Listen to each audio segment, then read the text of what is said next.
Hello and welcome to World Panorama, where we get you a complete roundup of all the major international events and developments that unfolded this week. I'm Aishwarya with you. Let us take a look at the top stories in the headlines. US officially labels China a currency manipulator. Donald Trump also vows to impose 10% tariffs on $300 billion of Chinese imports. China pledges retaliation. Experts say dispute raises the risk of a global recession.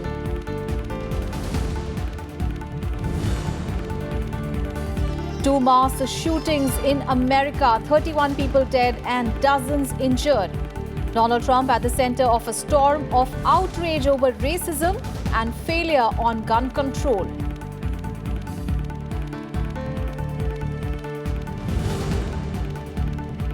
Taliban suicide blast in Kabul kills 14 people, 145 wounded. Attack comes shortly after the extremist group and the US report progress on negotiating an end to Afghanistan's 18-year war.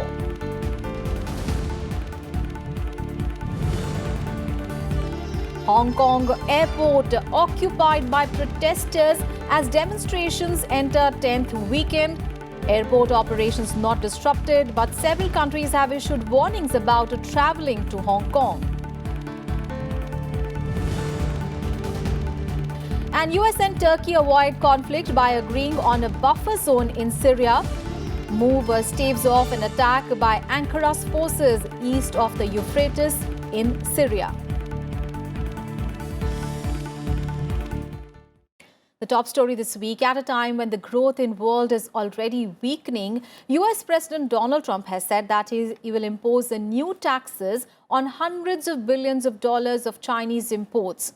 Washington further designated China as a currency manipulator.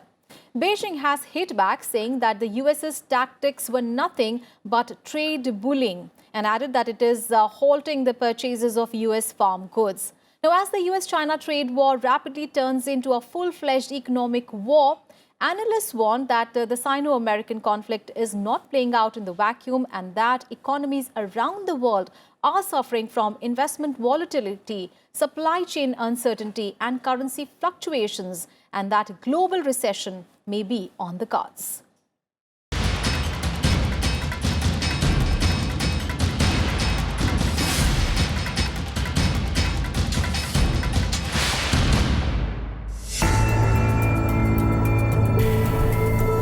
US-China trade war escalates.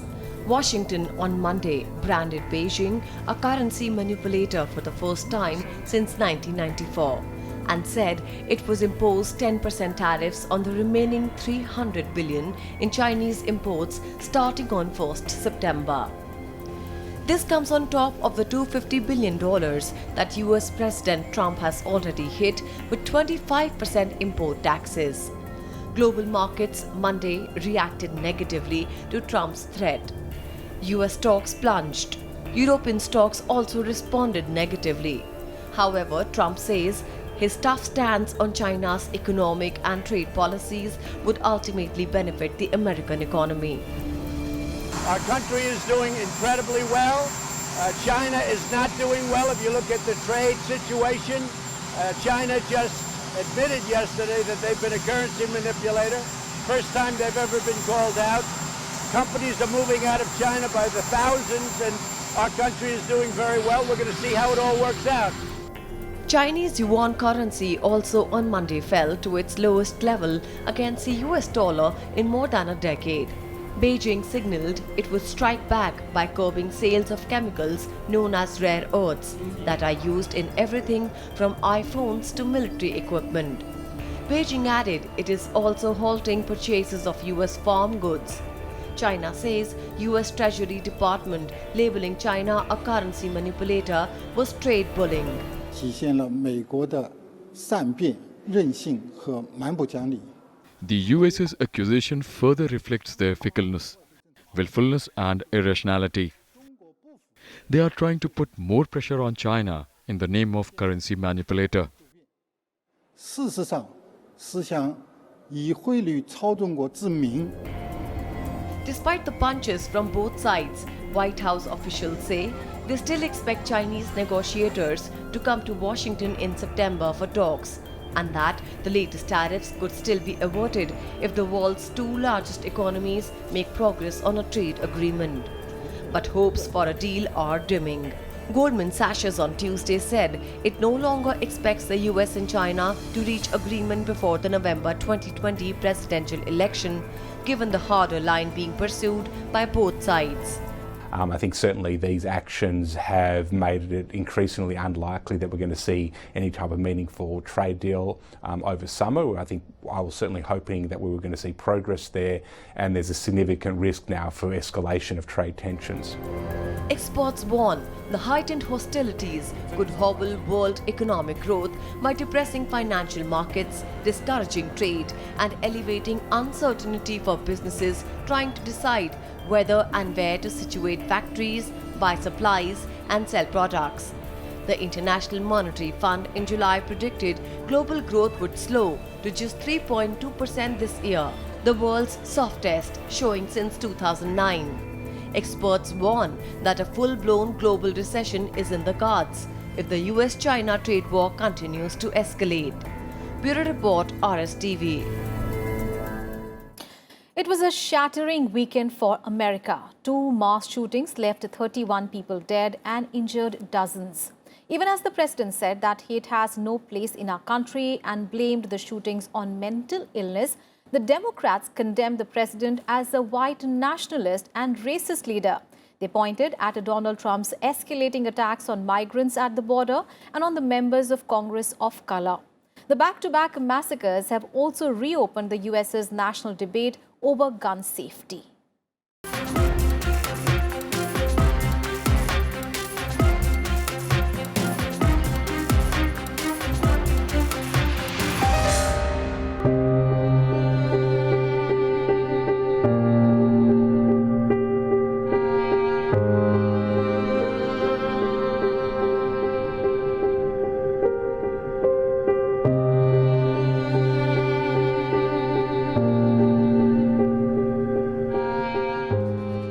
Protests as US President Donald Trump visited El Paso in Texas and Dayton in Ohio, 2 cities reeling from mass shootings.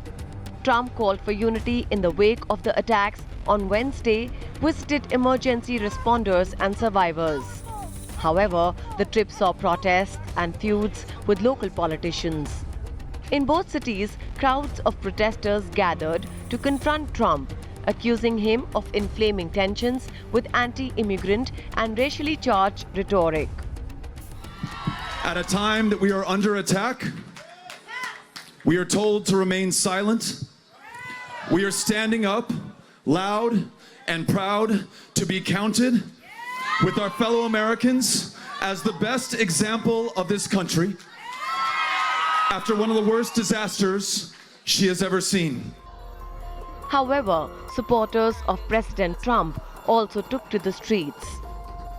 Not everybody in El Paso is a hater. Some of us love the President of the United States, and we love the other El Pasoans, and we pray for the people who want us to hate each other.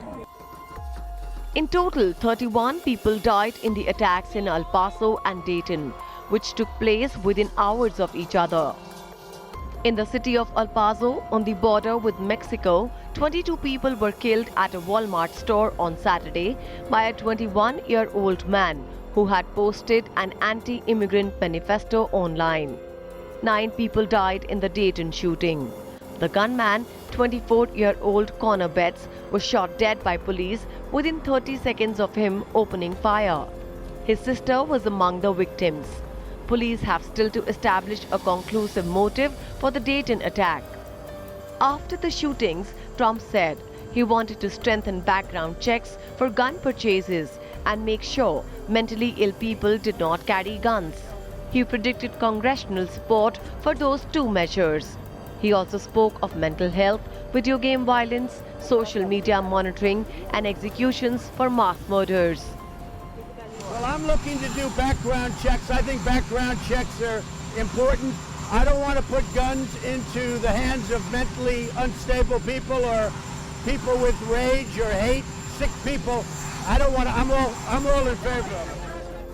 However, Democrats say Trump's anti-immigrant, racially charged language at rallies and on Twitter has done much to fan racist, white nationalist sentiments, creating a political climate more conducive to hate-based violence.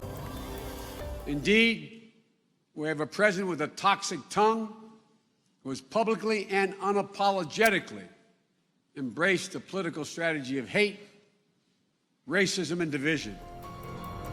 The issue of gun violence has divided Americans along political lines for decades and will continue to do so. But the shootings have again put into focus Trump's harsh rhetoric against illegal immigration, which opponents say has contributed to a rise in racially motivated attacks in the country. Bureau Report, Rajya Sabha TV. News from Afghanistan now. A Taliban car bomb aimed at Afghan security forces ripped through a busy Kabul neighborhood on Wednesday, killing 14 people and wounding 145. The bombing came shortly after the extremist group and the US reported progress on negotiating an end to Afghanistan's nearly 18-year war. Now, even as the US-Taliban peace talks continue and the Taliban say that they will do more to protect civilians, a growing number of them are being killed. July saw the highest number of civilian casualties in a single month since 2017, with more than 1,500 killed or wounded as insurgent attacks spiked.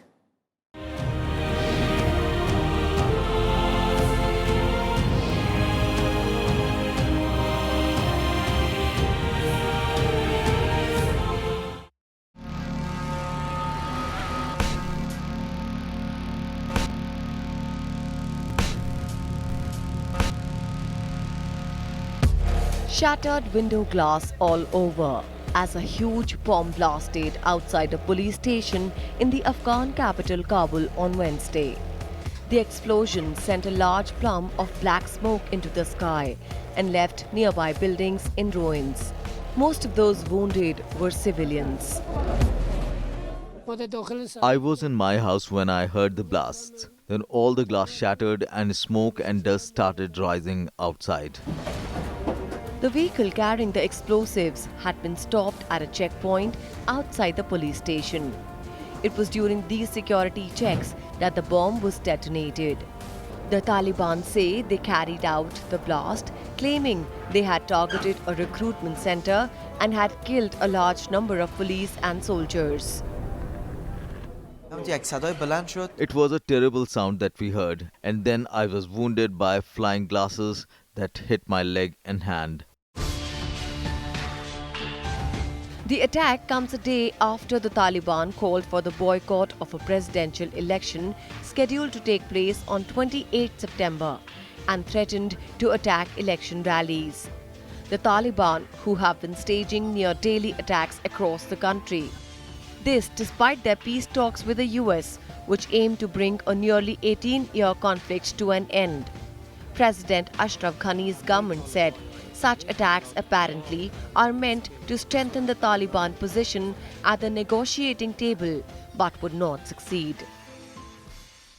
Continued Taliban attacks indicate that they have no commitment to peace, unfortunately. Any Taliban attack will impede the peace process. US officials and the Taliban met in Qatar's capital Doha this week for the 8th round of talks aimed at striking a peace deal that would slash the American military presence in Afghanistan, with both sides claiming progress. Taliban has said it won't talk to the Afghan government, claiming it to be a puppet of the US. However, despite negotiations with US, the Taliban have been staging near-daily attacks against Afghan forces across the country, as civilian casualty rates across Afghanistan jumped back to record levels last month. According to the United Nations, more than 1,500 civilians were killed or wounded in the Afghan conflict in July alone, the highest monthly casualties so far this year and the worst single month since May 2017. The Taliban now control roughly half of the country and are at their strongest since 2001, when the US-led invasion toppled their government after it harbored Al-Qaeda leader Osama bin Laden. In a World Panorama, we'll take a very short break, and coming up after the break, we take a look at the Hong Kong demonstrations that have entered the 10th weekend. Chanting pro-democracy slogans, the protesters gathered from midday Friday at the Hong Kong airport's arrivals hall of the main terminal. Stay tuned for that big story and much more.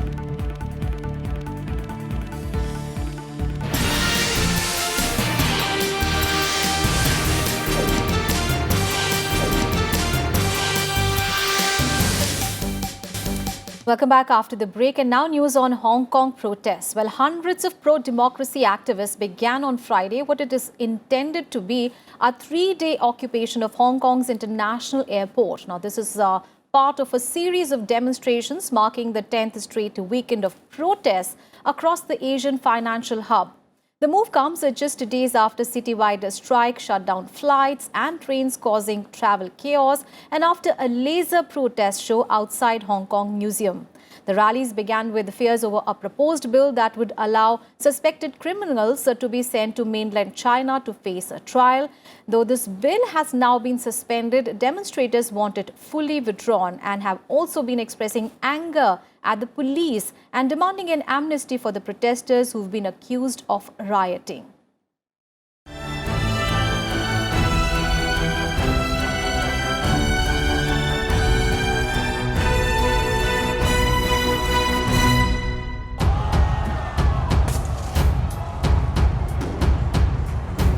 After months of tense protests in Hong Kong, demonstrations took a lighter turn on Wednesday. Well, literally, in the form of a late-night laser show. Hundreds of people gathered outside Hong Kong's Space Museum to carry out a protest using laser pointers. But this followed the arrest of a student for possessing what police called was an offensive weapon after he was found with several of laser devices. A lot of friends message me and they say, oh, is it safe to go to Hong Kong and actually shop around? Or maybe is it safe to even have dinner in Hong Kong?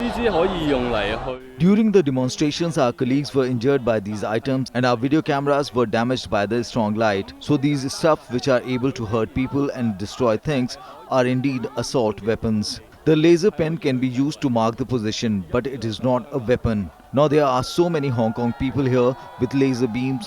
Why don't they just come to arrest us all?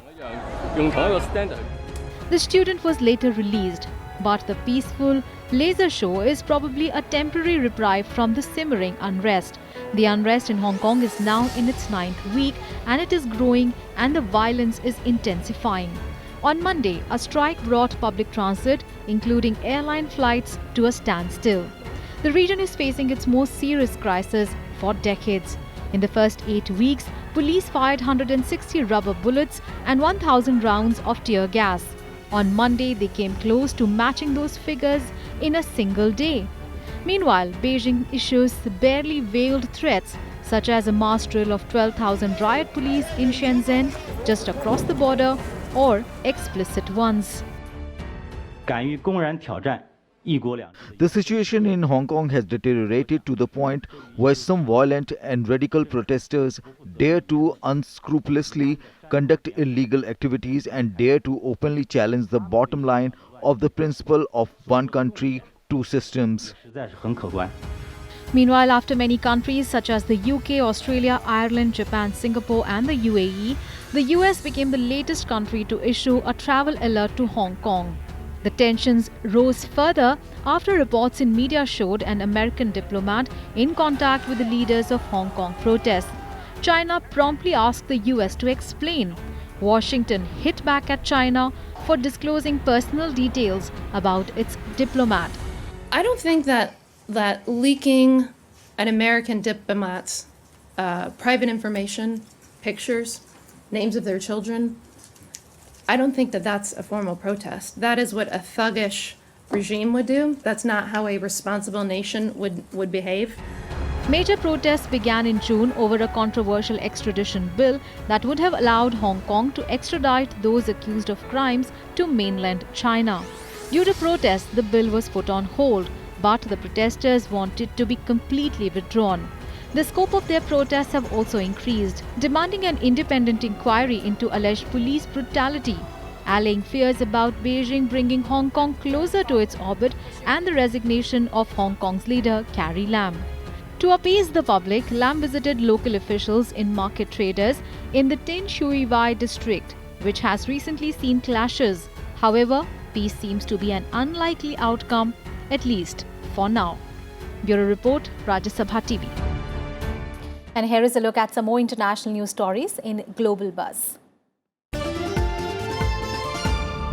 Kyrgyzstan security forces have arrested former President Almazbek Atambayev after a Bosch raid on his property overnight resulted in the death of one officer. Atambayev was surrendered and he was taken to the capital, Bishkek. It followed a standoff in which his supporters took 6 officers captive. The former leader had repeatedly refused police summons to testify as a witness about alleged corruption and abuse of office. Special Forces officers attempted to raid his house late on Wednesday night, but his supporters took up arms in his defense. The 6 soldiers they captured were later released. US immigration officials have said that they have released some 300 people who were arrested in a massive raid in Mississippi on Wednesday. Nearly 700 workers from 7 agricultural processing plants were arrested for allegedly not having proper documentation to be in the United States. The raids sparked condemnation from Democrats as stories emerged of children separated from their parents. Immigration and Customs Enforcement said that approximately 380 removable aliens had been detained during the operation. President Donald Trump had announced an immigration crackdown in June, saying that millions of illegal aliens who had found their way into the United States would be removed. And North Korea has fired 2 missiles into the sea, its 5th such launch in recent weeks. The missiles are thought to be short-range ballistic missiles, says South Korea's military. If confirmed, such a test would be a breach of 11 UN Security Council resolutions. The launches come after US President Donald Trump said that he had received a very beautiful letter from North Korean leader Kim Jong-un.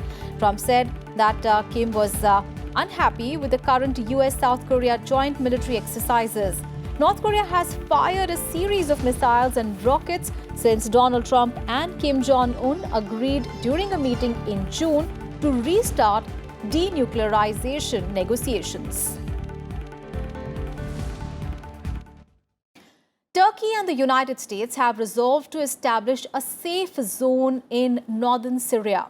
The announcement came as Turkey was finalizing a troop build-up along its border with Syria.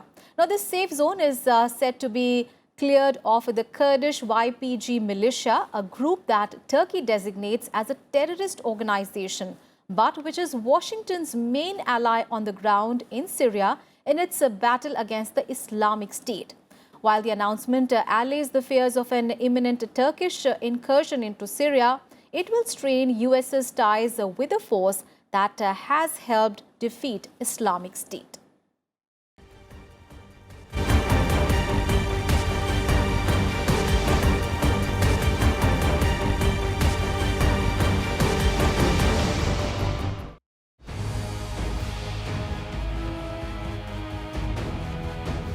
Agreement on a peace corridor in northeastern Syria.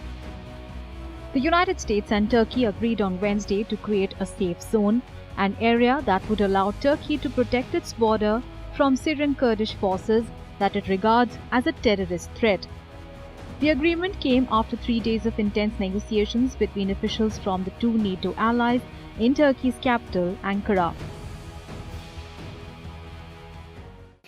It has been decided that a joint operation center will be established with the Americans. What really mattered here was the step being realized together with the Americans. It is not clear how and when the zone would be created, but it appears to avert, for the time being, a threatened Turkish operation in the region. Ankara was finalizing a troop build-up along its southern border, which it shares with Syrian Kurds. On Sunday, Turkish President Recep Tayyip Erdogan had threatened to invade within the next fortnight, creating a conundrum for Washington, which views both the Turks and the Kurds as allies. The northeastern region in Syria is currently under the control of the US-backed Syrian Democratic Forces or SDF, largely comprising of the People's Protection Units or YPG that Turkey designates as a terrorist organization. What we're going to do is prevent unilateral incursions that would upset, again, these mutual interests that both the United States, Turkey, and the SDF share with regard to northern Syria. Turkey suggested it would use the newly established zone to return Syrian refugees inside its borders. Southern Turkey has become 10 to 15% Syrian, and with the economy slowing down, resentment towards refugees is rising. However, Syrian government has rejected US-Turkish deal on safe zone. Must be treated. This is a dangerous precedent in the international relations, that two countries agree on making maps and safe zones in a third country, because this is a violation of the sovereignty of the third country and an international law violation. Turkey has played a complex role in the 8-year-old Syria war. Turkey is part of the US-led coalition against the Islamic State, but it has repeatedly attacked the bloc's most effective ground force, the US-armed YPG that Turkey considers as an enemy. The announcement of a safe zone in northeastern Syria allays fears of an imminent Turkish incursion into the country, but will strain Washington's ties with a force that helped defeat Islamic State. Bureau Report, Rajya Sabha TV. And before we go, here is a look at an unusual canvas for a painter. Bulgarian artist Gela Stoyanova paints animals and characters from local folklore on delicate feathers. Stoyanova says that her friends help her collect these feathers, which then must be treated before they can be used for art. She uses thin-tipped brushes and watercolor or acrylic paints to create her designs.